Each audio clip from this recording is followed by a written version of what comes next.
le sujet de la vidéo de cette semaine, c'est le closing. Alors, le closing, c'est toujours un grand moment du commercial. C'est un peu un mythe aussi dans le commercial. C'est vraiment ce symbole en fait du commercial qui fait passer son client à l'action, qui fait signer le client. Et il y a beaucoup de choses autour du closing, en fait, de choses vraies, de choses fausses.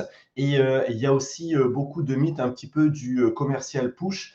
Alors, effectivement, dans le closing, il ne faut pas se mentir, il y a quand même, je vais enlever la vignette, il y a quand même une notion à un moment de prendre le client par la main et de l'amener à la signature. Par contre, il faut que ce soit déjà d'une bien fait et il faut que ce soit légitime. Donc, dans le live de ce matin, j'aimerais bien échanger avec vous sur ce qu'est un bon closing.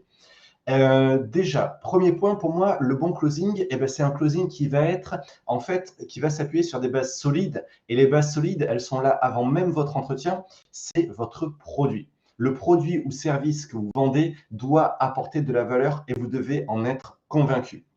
Parce que le closing, moi, ce qui me donne la force, en fait, de faire des beaux closings, et franchement, j'aime pas du tout forcer la main aux gens, mais carrément pas. Par contre, j'aime les aider à passer à l'action. Et ça, c'est important. Par exemple, dans mon exemple de Booster Academy, j'ai des gens qui n'ont jamais fait de formation commerciale, qui savent qu'ils ont besoin, qui ne sont pas très à l'aise avec ça et qui me disent « Ouais, écoute, j'ai tous les éléments, je vais réfléchir. » Non, non, non, non, non, non. Là, c'est pas possible. Je sais que ma formation, elle est top. Je sais que toi, tu en as besoin. Je sais qu'après, ça va te changer la vie. Tu vas arrêter de courir après des clients qui n'en valent pas le coup pour aller signer des clients qui valent le coup et à qui tu vas apporter de la valeur dans ton métier de marketeur, de data consultant, de plombier, de je ne sais quoi. Mais en tout cas, tu vas passer à l'action.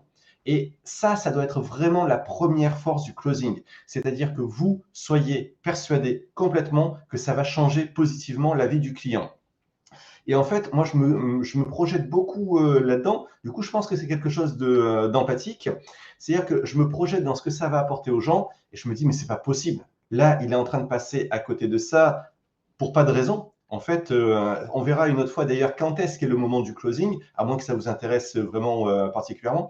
Alors là, je vois pas de commentaires ni de petits likes, j'ai l'impression d'être tout seul. Donc, si vous êtes là, mettez des petits likes et n'hésitez pas à faire un bonjour ou un commentaire. Donc, effectivement, aujourd'hui, le sujet, c'est pas tellement le moment du closing, mais c'est vraiment comment on close comment on trouve l'intensité et le culot, entre guillemets, de closer. Et déjà, le premier point, c'est ça. C'est soyez persuadé que votre produit, votre service apporte de la valeur à votre client. Le point complémentaire à ça, c'est projetez-vous dans la valeur que ça va lui apporter et il faut que vous soyez frustré. Si jamais vous dites, ouais, non, finalement, c'est un petit peu du confort, c'est un petit peu du luxe, ça ne va pas marcher. C'est-à-dire que si ça ne lui apporte rien, la seule chose qui va vous faire closer, c'est le fait d'aller chercher votre chiffre, d'aller chercher votre prime. Et ça, moi, je trouve que c'est vraiment pas une bonne motivation pour closer. D'ailleurs, je serais très mal à l'aise de closer là-dessus. Ensuite, le deuxième point, c'est que vous avez beau être persuadé, il faut que votre client soit persuadé. Tant que votre client est encore hésitant, tant qu'il ne comprend pas, qu'il ne se projette pas, qu'il ne voit pas la valeur ou vraiment qu'il a des gros freins, ne closez pas.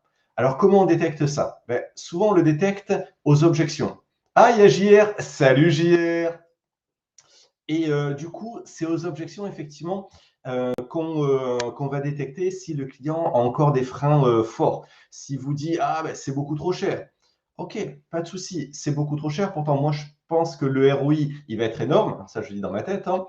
Et on accueille l'objection. On va chercher avec le client pourquoi est-ce que lui, il trouve que c'est trop cher. Est-ce qu'il n'a pas vu le ROI? Est-ce qu'il n'a peut-être pas les moyens? Est-ce qu'il n'a pas le budget?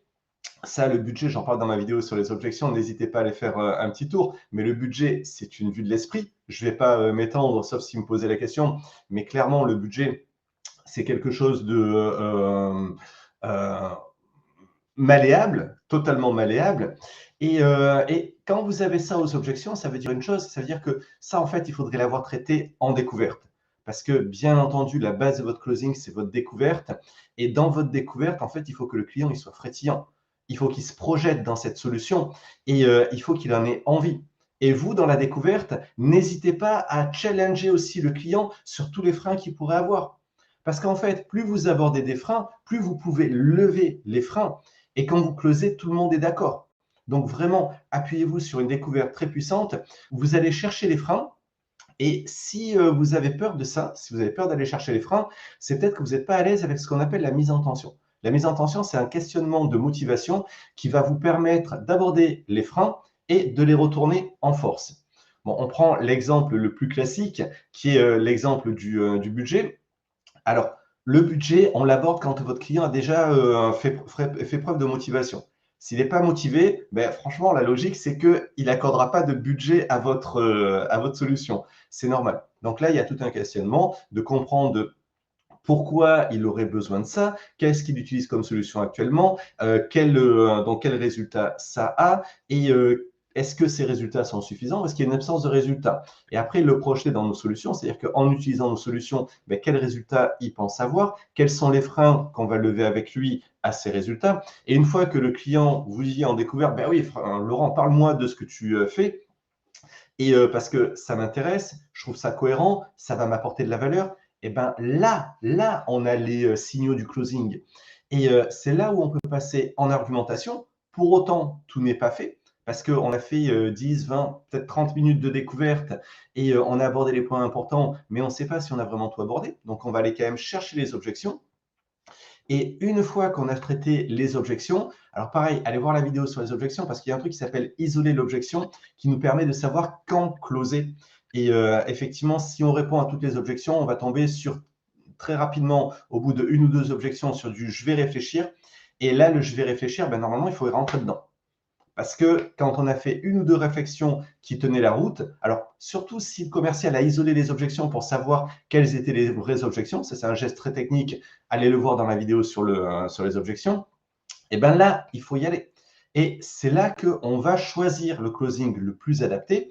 Et alors, des techniques de closing, il y en a plein. Des techniques de closing, je vous en citer quelques-unes. Et si vous voulez, je vais faire une vidéo dessus. Mais les techniques de closing, vous avez le closing direct, c'est-à-dire que, bon, écoutez, puisqu'on est d'accord sur tout, et je vous propose qu'on avance et qu'on choisisse une date de début de parcours, ça c'est très direct. Le closing alternatif, mais écoutez, vous préférez qu'on commence par l'équipe complète et le directeur commercial, ou peut-être par chaque membre de l'équipe en intra pour qu'il soit en inter plutôt pour qu'il soit mélangé avec d'autres personnes et qui sortent de son contexte. Ça, c'est très apprécié chez nous. Vous avez le closing cash and carry, c'est-à-dire que dans cette menace, vous menacez de retirer l'offre. Donc, c'est la fameuse offre qui est valable jusqu'à ce soir ou exceptionnellement. Et après, on repart sur les conditions classiques. Vous avez le Benjamin Franklin. Benjamin Franklin, c'est vous donner des arguments pour et contre à un client qui est déjà bien chaud et qui a envie vraiment de peser le pour et le contre. Généralement, des gens très appliqués, très sur le détail, ils apprécient ce genre de closing. Vous avez l'incitation irrationnelle, c'est-à-dire, allez, on y va, vous allez voir, on va vraiment transformer votre entreprise et on va se régaler tous ensemble. Donc ça va être sur des gens qui sont portés sur la performance individuelle, qui vont être portés par l'engagement que vous allez avoir avec eux. Enfin bref, des techniques de closing, il y en a plein. Cette vidéo sur les techniques, j'ai commencé à la préparer et j'en ai déjà listé une vingtaine. Donc, pensez à avoir une technique de closing. Moi, ma technique de closing préférée, c'est la directe et qui est portée vraiment par la valeur. C'est-à-dire que je me dis, c'est pas possible qu'ils laissent leur équipe galérer comme ça. C'est pas possible qu'ils prennent le risque en fait de pas structurer leur commerce. Allez, on y va. Maintenant, il faut le faire.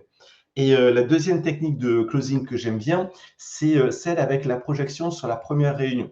Bon, bah, écoutez, maintenant qu'on est d'accord sur tout, on a bien vu l'étendue du contexte et on a vu les objections et puis finalement les objections, eh ben, on les a dépassées, c'est très bien. Maintenant, ce que je vous propose, c'est d'attaquer votre parcours le 5 mars. Il y a un parcours qui commence le 5 mars chez Booster Academy. Vous pouvez, pour pouvoir faire les first lessons à tous vos commerciaux, ben, je vous ai envoyé la convention que vous devez me retourner signer, me faire le virement. Dès que j'ai le virement, je commence à appeler vos commerciaux, on met ça au point et on avance et je vous tiens au courant de l'avancée point par point. C'est bon pour vous? OK. Le closing, c'est toujours une question fermée. Quand vous argumentez, ben, On n'est pas sûr à 100% de son argumentation, même si on a bien bossé la découverte. Après, l'argumentation, c'est une belle question ouverte. Qu'en pensez-vous? Et là, ça veut dire, vas-y, balance les saucisses. Les saucisses, c'est le truc un petit peu désagréable. Vous savez, ça, c'est un truc de management, en fait, avec le hot dog et la saucisse au milieu. Un manager, quand il doit annoncer une mauvaise nouvelle à un collaborateur ou dire quelque chose de difficile, eh ben, il a le pain au-dessus, le pain en dessous et la saucisse au milieu. Donc là, les objections, c'est les saucisses. Les clients qui me disent « Ah, trop cher, on n'aura pas le temps, je ne sais pas si c'est bien adapté ». Ok, on traite ces objections et une fois qu'on a traité les objections, là, on est sur du fermé parce qu'on n'est plus dans la discussion, on est dans le passage à l'action. Le closing, c'est vraiment le passage à l'action. Moi, c'est tout ce que j'avais à dire sur le closing et vraiment, cette question d'état d'esprit est hyper important. C'est-à-dire, soyez persuadé que vous apportez de la valeur à votre client et faites bien attention qu'il soit persuadé que vous lui apportez de la valeur. Ne lâchez pas votre découverte et votre argumentation avant que vous soyez persuadé qu'il vous apporte de la valeur. D'ailleurs, si le client il vous dit dans la découverte, ouais, écoutez, je ne sais pas, envoyez-moi une proposition. Là, vous lui dites, écoutez, je ne vais pas vous envoyer une proposition de 8 ou 10 000 euros, alors que finalement, clairement, je vois qu'il n'y a pas trop d'intérêt pour vous. Donc, ce que je fais, c'est que je vous envoie un petit peu d'infos, on continue à discuter, et le jour où vraiment vous aurez de l'intérêt à signer ce contrat et où moi, je vous le vendrai avec la tête haute, on en reparle. Ce sera super. Bonjour Julie, bonjour JR. Et JR, alors franchement, JR, ce doit être le meilleur closer de Booster Academy parce que c'est notre number one chez nous. C'est le number one souvent en chiffres. C'est le premier franchisé de Booster Academy. Et le fait que tu me soutiennes dans ce live, JR, ça me touche vraiment beaucoup. Maintenant, si vous… Alors, attendez, j'étais sur l'état d'esprit, excusez-moi, je me suis laissé distraire par la reconnaissance de JR. Je suis un homme faible. Et donc, soyez persuadé que vous apportez de la valeur. Soyez persuadé que votre client comprend la valeur que vous apportez. Je suis tout flou. Je ne sais pas pourquoi. Et si vous n'êtes pas persuadé de ça, ben dites-le au client. Écoutez, je vois qu'aujourd'hui, vous n'avez pas, forcément de la motivation ou vous ne voyez pas l'intérêt pleinement. Et moi, ça m'embêterait de vous facturer quelque chose à ce prix-là si vous ne voyez pas l'intérêt. Et vous allez voir que le client, généralement, il est assez soulagé. Il vous dit oui, effectivement, c'est intéressant, mais c'est vrai que là, bon, ce n'est pas forcément le moment. OK, on n'a pas réussi à déclencher la motivation, on n'a pas réussi notre challenge, ce n'était pas le moment. Alors peut-être on n'a pas mis suffisamment de technique, peut-être ce n'était vraiment pas le moment pour le client. Quoi qu'il en soit, quand vous ne proposez pas de proposition dans des circonstances comme ça, eh ben, votre client, qui avant, quand vous le rappelez, ne répondait plus. Parce qu'en fait, vous lui avez envoyé une propale, donc lui, il pensait que vous vous rappeliez pour signer la propale, alors que vous rappeliez juste pour assurer le suivi. Et bien là, il va vous rappeler, parce qu'il n'y a pas de propale. Donc, il sait très bien que vous n'allez rien lui imposer, que vous n'avez pas le saoulé avec votre proposition. Et il est peut-être même curieux. Il se dit, merde, finalement, je n'étais pas très réceptif. Quand Laurent il m'a fait son entretien, j'avais d'autres choses en tête, ainsi de suite. Mais je vois bien que ce qu'il fait, c'est important, ça m'apporte de la valeur. Et là, vous continuez à garder votre bon lien. Et dans le closing, il vaut mieux reculer pour mieux sauter. Ça, c'est sûr. Le closing, on va dire, c'est un peu le cliffhanger, vous savez, le suspendu à la falaise, comme dans les bonnes séries américaines. C'est-à-dire que, OK, on fait notre closing, après, il peut y avoir un temps plus ou moins long où on est un peu suspendu à la falaise. Donc, soyez suspendu à la falaise avec des gros muscles. Et les gros muscles, c'est la motivation de votre client. Donc, voilà ce que je voulais dire sur le closing. Et maintenant, je vais attendre quelques instants vos questions. Et je ne sais pas s'il y a des questions. S'il n'y a pas de questions, envoyez-moi des petits pouces parce que les petits pouces, ça fait toujours de la motivation et ça fait du bien pour démarrer la journée, pour faire de nouveaux lives, pour vous envoyer un maximum d'infos et un maximum d'énergie. Alors, j'attends ces questions. Philippe, salut Philippe. Ah, Philippe, qui est un des fers de lance de Booster Academy, un franchisé très, très, très actif. On le voit d'ailleurs sur les réseaux et les gens de l'Amiénois, je ne sais pas si ça dit comme ça, le voient beaucoup dans leur ville, dans différentes manifestations. Julie, je vais devoir revoir les autres lives. Alors, regarde plutôt les vidéos sur YouTube qui sont plus intéressants que le live. Ah, il est trop tôt. Ah, je suis désolé, Julie. C'est vrai que le matin, il faut se réveiller tranquillement. Mais n'hésitez pas à regarder. Et puis, n'hésitez pas aussi à passer un petit coup de fil à votre coach Booster Academy, à votre entraîneur Booster Academy de votre ville. On est sur 23 villes aujourd'hui, donc il y a des centres Booster Academy de partout. Parce que ce qui va bien, c'est l'entraînement, votre entraînement à vous.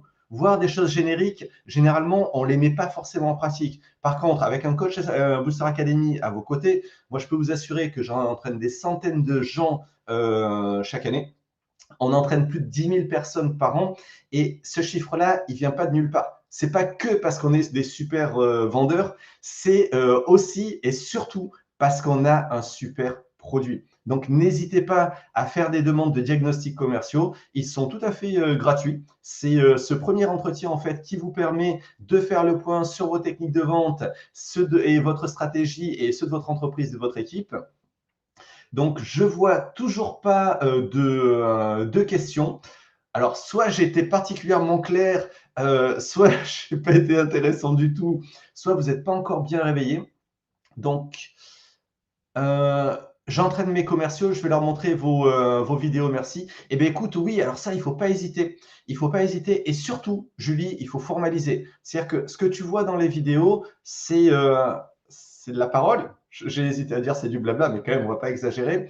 OK, après, il faut transformer ça en techniques concrètes et prendre des petites techniques que vous mettez en place au fur et à mesure sur le terrain. Mais Julie, moi, si vous me permettez, je vous appellerai peut-être dans la semaine pour faire connaissance parce que je pense que ça est hyper intéressant. Ah, Nathalie! Bonjour Nathalie! Nathalie qui est arrivée un petit peu tard. Nathalie qui a fait Booster Academy il y a combien de temps? Je crois que c'était avec JR d'ailleurs. Donc, bonjour Nathalie. Et il est 7h50. J'ai passé 20 minutes à tchatcher sur LinkedIn. C'est très, très bien pour ma journée. Là, je vais partir d'ailleurs en entraînement avec une petite équipe et une Julie d'ailleurs, qui n'est pas Julie de Forceville, qui est une autre Julie. Donc, on va partir à l'entraînement. On va commencer ça dès 9h. Je vous souhaite une excellente journée, d'excellentes ventes et surtout une relation client de qualité. Salut!